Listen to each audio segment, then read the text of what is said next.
안녕하세요 친구들, 전지의 쌤입니다. 자, 우리 친구들 이번에는요 어떤 넓이를 알아볼까요? 한번 맞춰보세요. 자, 이번 시간에는요 바로 사다리꼴. 자, 이 사다리꼴의 넓이에 대해서 살펴보도록 하려고 하는데요. 평행사변형의 넓이를 안다면 계속 꼬리에 꼬리를 물어서 우리는 다양한 넓이를 알아낼 수가 있는데요. 자, 그 중에서도 바로 사다리꼴의 넓이입니다. 자, 짜자잔 나오고 있는데요. 자, 여기 사다리꼴의 밑변, 이 밑변 그리고 높이 뭐 이런 것들 그 명칭을 우선은 정확히 알아야겠습니다. 사다리꼴이라고 하는 녀석은요. 우리가 생활에서 볼 수 있는 그 정말 사다리 있죠. 사다리를 잘 살펴보면 자, 잘 밟고 올라가야 되는 요렇게 요 나무 막대 있죠. 자, 요 부분에서 이렇게 잘라서 보면 이거 진짜 사다리꼴이에요. 그쵸? 이게 사다리에서 나오는 사다리에서 찾아볼 수 있는 그 모양입니다. 근데 우리가 밟아야 되는 그 부분이 삐뚤빼뚤하면 어떨까요? 잘 올라가기 힘들겠죠. 자, 그래서 이 부분은 평행이어야 하거든요. 맞습니다. 자, 그래서 우리가 이렇게 발로 밟아야 되는 부분이 평행이다. 이 모양을 따서 우리가 사다리꼴을 찾아냈는데 그렇다면 사다리꼴에서 그 발로 밟는 부분이 여기에 있어요. 여기. 얘네들을 갖다가 우리는 뭐라 그러냐면 바로 밑변이라고 이야기합니다. 자, 생각해 보세요. 평행사변형에서요. 평행한 두 변을 밑변이라고 이야기한다라고 했습니다. 아하. 사다리꼴에서 평행한 두 변을 바로 밑변이라고 이야기하는구나. 밑에 있어서가 아니에요. 밑변이라고 이야기합니다. 자, 그렇다면 이 평행한 두 변, 밑변 그것을 갖다가 위치에 따라서 이렇게 윗변, 아랫변이라고 이야기를 하기도 합니다. 자, 선생님 그런데 얘가 꼭 윗변이어야 돼요? 만약에 모양이 이렇게 뒤집혀서요. 이런 식으로 되어 있다면 위에 있는 거 윗변이라고 두고 아래에 있는 거 아랫변이라고 두면 되지.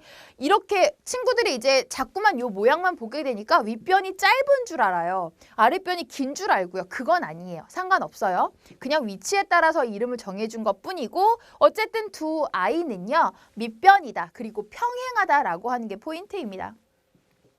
자, 사다리꼴의 높이. 우리 그렇다면 평행사변형에서도 생각을 해보자. 자, 평행사변형에서는요. 평행한 그 두 변, 그러니까 밑변 사이의 거리를 우리는 높이라고 했습니다. 잉?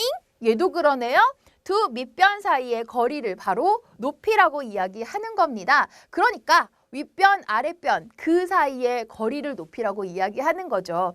자, 이렇게 생긴 사다리꼴의 윗변, 아랫변 높이. 얘는요. 약간 비스듬해요. 자, 이쪽을 위쪽이라고 그냥 정해둔 거죠. 그래서 윗변, 아랫변, 높이 이렇게 나타낼 수 있습니다.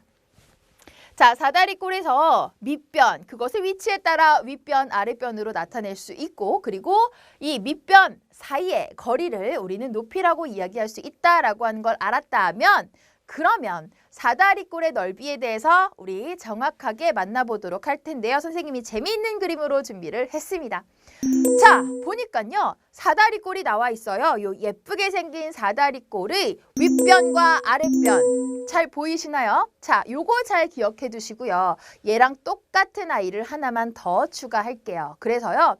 그 아이를 원래 있던 사다리꼴하고요. 옆에다가 이렇게 위아래를 바꿔서 붙여볼게요. 아니 그랬더니 이게 무슨 모양이에요? 바로 평행사변형의 모양이 됩니다.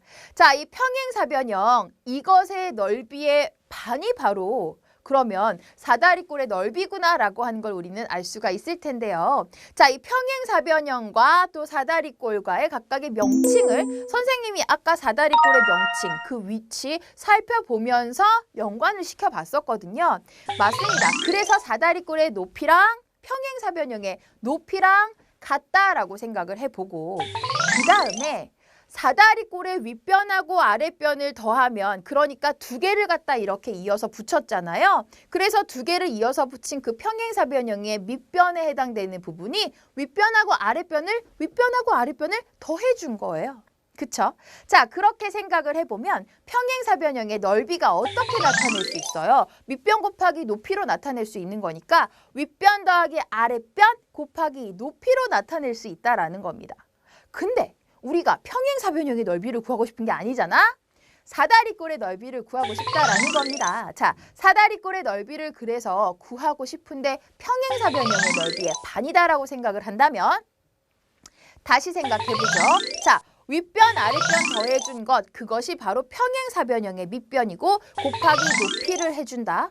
그죠? 그러면 평행사변형이니까 그것에 나누기 2를 해주자라고 합니다. 이렇게 해서 사다리꼴의 공식이 탄생되죠. 자, 윗변 더하기 아랫변을 먼저 첫 번째 과정으로 해주시고요. 그 다음에 곱하기 높이 그리고 나누기 2 해주면 사다리꼴의 넓이가 완성됩니다. 자, 여기까지 그림으로 알아봤어요. 머리에 잘 들어오는 것 같죠? 자, 그렇다면 선생님과 다시 한번 정리해 보도록 하겠습니다. 어떻게 했어요?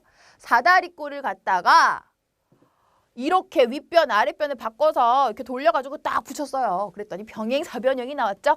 윗변과 아랫변을 더해준 것, 그것이 밑변, 그리고 높이라고 생각한 그 평행사변형 넓이의 반이라고 생각하면 됩니다. 자, 사다리꼴의 넓이는 윗변 더하기 아랫변. 그것을 먼저 해주고 곱하기 높이, 그 다음에 나누기 2라고 정리해 줄 수 있겠네요. 오케이? 다 이해 갔죠? 자, 그럼 여기까지 우리 사다리꼴의 넓이 구해주는 방법 정확하게 기억해 두세요.